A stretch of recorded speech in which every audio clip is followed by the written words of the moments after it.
Hello दोस्तों, स्वागत है आप सभी का आज के इस वीडियो में। आपका आरआरबी क्लर्क प्रीलिम्स का जो एग्जाम था वो 14 दिसंबर तक कंप्लीट हो गया। अब आती है मेंस की बारी और यहाँ पे ही काफी जो स्टूडेंट्स होते हैं उनके मन में ये जरूर चल रहा होगा कि अब रिजल्ट कब आएगा ताकि हम मेंस पे अच्छे से फोकस कर पाए। तो आज की इस वीडियो पे हम ये बात करेंगे कि आप जो रिजल्ट है उसे कब एक्सपेक्ट कर सकते हैं। थोड़ा सा चीजों को भी डिस्कस करेंगे इसके अंदर। तो फर्स्ट पॉइंट हम क्या डिस्कस करने वाले इस वीडियो के अंदर कि जो आपका आरआरबी क्लर्क है उसकी मेंस की एग्जाम डेट कब है, साथ ही आपके जो एग्जाम होता है उसमें आपके प्रीलिम्स के एग्जाम के बीच में और मेंस के एग्जाम के बीच में और रिजल्ट जो टाइम है आपका उसमें कितना गैप होता है। थोड़ा इस पे भी हम एक ओवरऑल डिफरेंसेस पे डिस्कस करने वाले हैं। साथ ही इन सभी चीजों के बाद मैं आपको ये भी बताऊंगी कि after this what we can expect कि जो आपका आरआरबी क्लर्क प्रीलिम्स का रिजल्ट है वो कब आप एक्सपेक्ट कर सकते हो, ताकि आप थोड़ा सा मन में एक अगर आपको टाइम पता चल जाएगा तो आप ये नहीं मतलब इंतजार नहीं करते रहोगे और अपनी पढ़ाई पे अच्छे से फोकस करोगे अभी के लिए। ठीक है, सो यहाँ पे वीडियो को स्टार्ट करने से पहले एक very very important information for you guys. यहाँ पे आप सभी के लिए बहुत अच्छे ऑफर्स हम प्रोवाइड कर रहे हैं डिफरेंट एग्जाम्स के अंदर। यहाँ पे बैंकिंग एग्जाम्स की बात करें तो बैंकिंग एग्जाम महापैक के अंदर आपको 77% का ऑफ मिल रहा है और यहाँ पे ये कोड आप यूज कर सकते हैं न्यू ईयर 77। ठीक है, तो जहां पे आप एनरोल करेंगे उस टाइम पे आप ये कोड यूज करिए, आपको ये 77% का ऑफ मिलेगा। इफ यू वर थिंकिंग कि अभी आपको कोई प्लेटफॉर्म और ऐसा आप कोर्स सजेस्ट मतलब सोच रहे थे कि जहां पे से आप प्रैक्टिस भी कर पाए, आप वीडियोस देख पाए और भी जो आपके इंपॉर्टेंट होती है एग्जाम के लिए, तो आपका ये बैंकिंग एग्जाम महापैक जो है आपका काफी हेल्प करेगा। एनरोल कैसे कर सकते हो इसी वीडियो के डिस्क्रिप्शन में आपको लिंक मिल जाएगा या फिर आप edutap.in वेबसाइट भी विजिट कर सकते हो। यहाँ पे चलो तो सबसे पहले मैं कंपैरिजन ही कर लेती हूं आप सभी के सामने। तो यहाँ पे ये आपके सामने दिख रहा है। ठीक है, इसमें जो आपका आरआरबी क्लर्क का हमारा एग्जाम है वो है 2026 1 फेब में। मतलब अभी जो टेंटेटिव डेट अभी पता चली हुई है पहले से ही जो आपके कैलेंडर में है वो ये है। तो इसी को हम ध्यान में रख के चलेंगे, इसी को कंसीडर करते हुए चलेंगे कि इस हिसाब से है। तो यहाँ पे ये तो आपका मेंस का एग्जाम डेट हो गया आरआरबी क्लर्क के लिए। अगर हम यहाँ पे प्रीलिम्स बताएं तो मैंने आपको बताया था 14 दिसंबर तक आपके सारे एग्जाम्स कंप्लीट हो गए थे, सारी शिफ्ट्स कंप्लीट हो गई थी।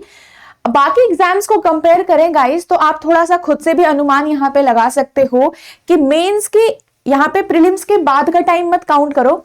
यहाँ पे मेंस के जो डेट है, मेंस की जो एग्जाम डेट है उसके कुछ दिन पहले ही आपका रिजल्ट आता है। मतलब 10 से 12 दिन का समय आपको यहाँ पे मिल रहा है। बट अगर यहाँ पे देखें तो आप कहोगे 21 नवंबर है। यहाँ पे जो पहले आपकी टेंटेटिव डेट्स थी वो 15-16 के आसपास थी, बाद में ये डेट आपकी पीछे हो गई थी 21 नवंबर एसबीआई क्लर्क के लिए। बाकी फिर भी आपका बहुत ज्यादा समय यहाँ पे भी नहीं मिल रहा है आपको। 15 दिन के लगभग आपको यहाँ पे टाइम मिल रहा है, 15-16 दिन का। यहाँ पे आपको आप देख सकते हो 9-10 दिन का आपको टाइम मिल रहा है। यहाँ पे भी आप देख सकते हो 9-10 दिन का आपको यहाँ पे टाइम मिल रहा है। तो गाइज एक चीज सोच के चलिएगा, सपोज आपका 1 फेब को अगर एग्जाम है तो हो सकता है मोस्ट प्रोबेबली 20 के आसपास आपको 20 जनवरी के आसपास जो है आपको यहाँ पे देखने को मिल सकता है। अब ऐसा मैं क्यों बोल रही हूं, क्योंकि आप ये मत सोचिए कि आपको 20 दिन पहले रिजल्ट आएगा तो उसके बाद आप 20 दिन में क्या क्या करने वाले हो। अपनी तैयारी इस तरीके से करिएगा कि अगर 10 दिन पहले भी रिजल्ट आ रहा है तो आप अच्छा परफॉर्म कर पाओ मेंस के लिए, क्योंकि स्कोरिंग होता है यहाँ पे हम मतलब रिस्क नहीं ले सकते। ठीक है, तो ये मैंने आपको बताया। जैसे यहाँ पे देखो एसबीआई क्लर्क का आपका एग्जाम हुआ था सितंबर में, सारे शिफ्ट्स हो गई थी। फिर आपका 4 नवंबर को प्रीलिम्स का रिजल्ट अनाउंस हो गया था, इसके ऑलमोस्ट 1 महीने बाद आपका। ठीक है, फिर यहाँ पे 21 नवंबर को एग्जाम था। आईबीपीएस क्लर्क में अक्टूबर 11 आपका एग्जाम डेट थी। आपका 20 नवंबर को यहाँ पे रिजल्ट अनाउंस हुआ था, लगभग अगेन आपका 1-1.5 महीने के बाद।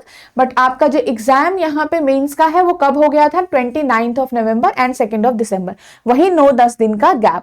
नेक्स्ट यहाँ पे देखो आपका आरआरबी पीओ का जो एग्जाम अभी हुआ आपका, जिसका अभी आपका स्कोर कार्ड भी आया है कुछ टाइम पहले, उसका रिजल्ट अनाउंस हुआ है प्रीलिम्स का 19 दिसंबर को। एग्जाम आपका 23 नवंबर तक हुआ था।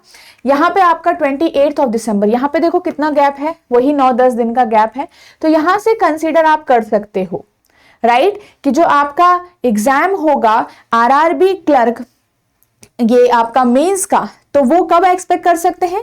अगेन आपका 20th जनवरी के आसपास। मैं अगेन बोल रही हूं अराउंड 20th जनवरी। तो ये आपका देखो ऐसा भी हो सकता है कि आपका 18th जनवरी हो जाए, 19th जनवरी हो जाए, ठीक है। तो ये आप इस हिसाब से लगा के चल सकते हो यहाँ पे। बेसिकली इसको भी मैं अगर और अच्छे से आपको यहाँ पे बताऊं, एग्जैक्ट मैं आपको देखूं, तो आप ये करके चलो कि आपका 3rd वीक जो है जनवरी का, 3rd वीक ऑफ जनवरी, इसमें आप कभी भी एक्सपेक्ट कर सकते हो। देखो अभी तो एकदम से एक्सपेक्ट मतलब एग्जैक्ट डेट हम नहीं बता सकते, बट एक अनुमान, एक समय का वो आपको पता चल सकता है 3rd वीक ऑफ जनवरी तक। तो अभी आपका मतलब ये इंतजार थोड़ा सा लंबा है, 1 महीने का टाइम है अभी बीच में। तो ये 1 महीने बाद आपका मेंस का जो एग्जाम है, अगर आपको लगता है आपने अच्छे से पेपर किया हुआ है और थोड़ा बहुत आप कट ऑफ से ऊपर ही आने वाले हो, अगर आप थोड़ा कट ऑफ से आसपास आपको लग रहा है कि हम शायद कट ऑफ क्लियर कर पाए, अगर शायद वाले फेज में भी हो, आई विल सजेस्ट जरूर तैयारी करें मेंस के लिए। क्योंकि कई बार ऐसा होता है, क्योंकि नॉर्मलाइजेशन देखने को आपको मिलने वाला है, प्रीलिम्स में मिलता ही मिलता है, क्योंकि मल्टीपल शिफ्ट थी, तो हो सकता है आपके मार्क्स बढ़ भी जाएं, ठीक है। तो इसलिए मेंस की तैयारी जरूर करें। ओके गाइस, तो ये जो आपको मैंने बताना था, आई होप आपको समझ में आ गया होगा, क्लैरिटी मिल गई होगी, ये चीज ध्यान रखिएगा, ठीक है। यहाँ पे अगर आपको मेंस के लिए अच्छे से तैयारी करनी है तो यहाँ पे आपका बैंकिंग एग्जाम महापैक काफी हेल्पफुल रहेगा आपके लिए, क्योंकि आपको हायर मेंस लेवल के क्वेश्चंस भी यहाँ पे मिलेंगे, आपको फुल लेंथ मॉक टेस्ट भी आपको मिलेगा, प्रीलिम मेंस दोनों का। साथ ही अगर आप 2026 इन सारे एग्जाम्स के लिए तैयारी कर रहे हैं तो यह आपको हेल्प करने वाला है ये कोर्स इन सभी में, और ये सारे ही इसके अंदर आपके डिलीवरेबल्स हैं गाइस, ठीक है। आपके क्वांट, रीजनिंग, इंग्लिश हो गया, आपके कॉन्सेप्ट क्लासेस होंगे, इनकी प्री प्लस मेंस लेवल का टॉपिक वाइज टेस्ट हो गया, ठीक है। आपका करंट अफेयर हो गया, डिस्क्रिप्टिव, कंप्यूटर क्लासेस, सारी ही चीजें आपको इस महापैक के अंदर मिलने वाली है। इसी के अंदर आपको ये जो आपका 77% का ऑफ आपको दिख रहा है इन सारे ही एग्जाम्स में, तो ये एक ही कोर्स है, ठीक है। आपको अलग अलग नहीं बाय करना है, ये एक ही कोर्स है आपका। इसमें न्यू ईयर 77 कोड आपको यूज करना है। ओके, सो आई होप आप ये सारी चीजें समझ गए होंगे। आप इसमें एनरोल कर सकते हैं edutype.in वेबसाइट के द्वारा भी, इसी वीडियो के डिस्क्रिप्शन में भी आपको लिंक मिल जाएगा। अगर आप वेबसाइट पे विजिट करोगे तो ये आपकी वेबसाइट है, ठीक है। इसमें आपको यहाँ पे कोर्सेज पे जाना है, बैंकिंग कोर्सेज चूज करने हैं। ओके, बैंकिंग कोर्सेज आप चूज करोगे तो इस तरीके से आपके पास यहाँ पे ओपन हो जाएगा, ठीक है। तो ये आपका है, इसमें आप नो मोर पे जाओगे, आपको डेमो लेक्चर्स भी जरूर मिलेंगे, ठीक है। तो डेमो लेक्चर्स देखिएगा और वो कंप्लीटली फ्री हैं आपके, उस हिसाब से you can have the idea कि आपको ये कोर्स हेल्प करेगा या फिर नहीं करेगा आपकी जर्नी में। Okay, so all the best everyone for your mains examination. Again मैं आपको बता रही हूँ, थोड़ा जनवरी के एंड मतलब जनवरी में आपको 15 के बाद ही चीजें दिखने को मिल रही हैं, तो इसलिए बिल्कुल तैयारी अच्छे से जारी रखिए, अभी भी जारी रखिए, बिल्कुल रुको मत, यहाँ पे रिजल्ट का वेट मत करो, बहुत ज्यादा समय नहीं मिलता है आफ्टर द रिजल्ट, ये चीज सच है। Okay, so all the best everyone.